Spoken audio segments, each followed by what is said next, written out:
Welcome to this explainer. Today, we're diving into something that sounds almost like magic until you actually dig into the data. We're going to explore how mere words, specifically political statements, can move financial markets by trillions of dollars in literally seconds. If you've got a 401k, an IRA, or honestly any investment tied to the US stock market, every single ripple of geopolitical panic impacts your money. So let's lift the hood and see exactly how this whole machine works. Picture this. It's Sunday morning, March 23, 2026. President Trump is at Palm Beach International Airport and makes a statement about a potential pause in military action with Iran. Now, in the exact amount of time it takes you to walk from your car to your desk, we're talking maybe 100 feet, the stock market reacted. A staggering $1.7 trillion was added to the U.S. stock market.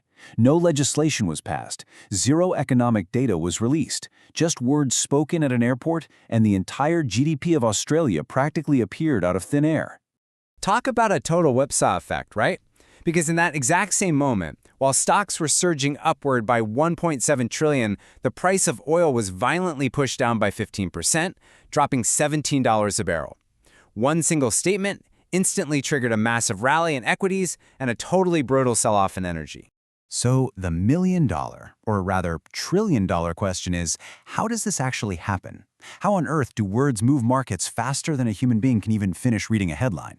Well, we're going to move past the daily news cycle today to uncover the hidden mechanics of modern geopolitical market panic and, more importantly, how you can navigate it without losing your mind.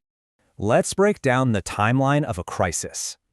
Just watch how this momentum builds. On February 28th, strikes were launched and the Strait of Hormuz was effectively closed. Through early March, markets just ruthlessly grinded lower. I mean, the S&P 500 had its absolute worst stretch since 2022. But then comes March 23rd, that $1.7 trillion bounce on the de-escalation news we just talked about. Fast forward to March 26th, Iran rejects the peace proposal and boom, the market goes right back down, instantly evaporating those gains. Finally, on April 8th, a ceasefire framework gets brokered, triggering a $1.5 trillion rally right at the opening bell. It is just absolute whiplash. Now, these abstract trillions, they have a very brutal impact on everyday reality. During this 6-week timeline, unleaded gas spiked to $4.16 a gallon. To put that into perspective, Delta Airlines estimated they'd spend an extra $2 billion on jet fuel in a single quarter, all because of this conflict. That's what one geopolitical event and one closed waterway does to the global economy. Which brings us to the mechanics of volatility. There are basically three distinct forces driving this chaos, and they're all acting simultaneously. First up, algorithmic trading. Today, supercomputers are scanning news feeds and executing trades in microseconds based purely on keywords. The second the words productive talks hit the wires, algorithms bought stocks and sold oil in a fraction of a second. Second, you have options and futures. These derivative markets amplify those moves because they automatically trigger obligations to buy or sell at specific prices the instant news hits. And third, the good old fear-greed cycle. Human panic feeds itself, you know? You see red on your portfolio app, you panic sell, which creates more red, which triggers even more selling. But here's the thing. That fear-greed cycle works in the exact opposite direction, too. Brian Jacobson, a chief economic strategist managing nearly $2 trillion in assets, hit the nail on the head. He noted that the de-escalation news might just be kicking the can down the road, but, quote, it's good enough for now to elicit a positive response. Basically, markets do not require perfect, absolute certainty to rally. They literally just need a reason to stop panicking.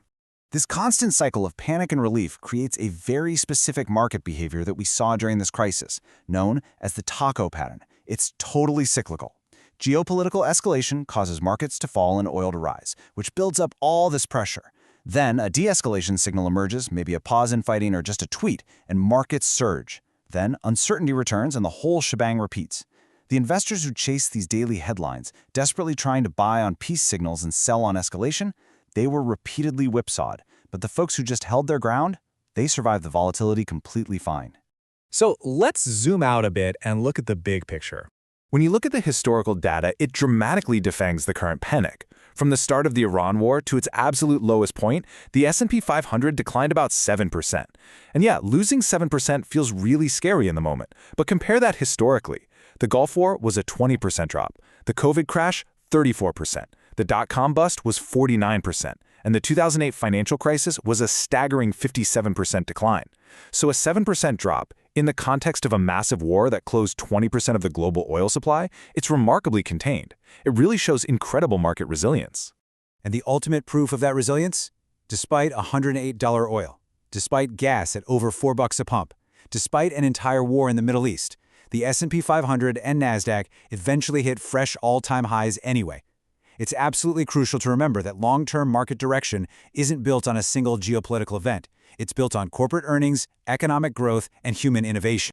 Now, let's get into the 5 rules for investors. Let's run through the first 4 rules. 1. Ignore the headlines. Right now, there's roughly $8 trillion sitting completely idle in money market funds, waiting for some kind of clarity that honestly may never arrive. 2. Understand what you own.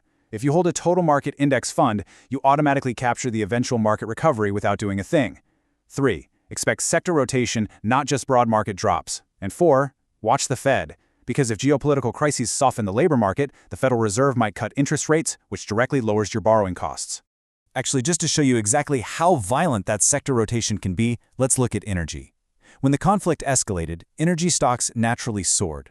But when the exact same ceasefire announcement hit, the one that boosted the broader stock market by over $1 trillion, it caused Exxon to drop 7.9%.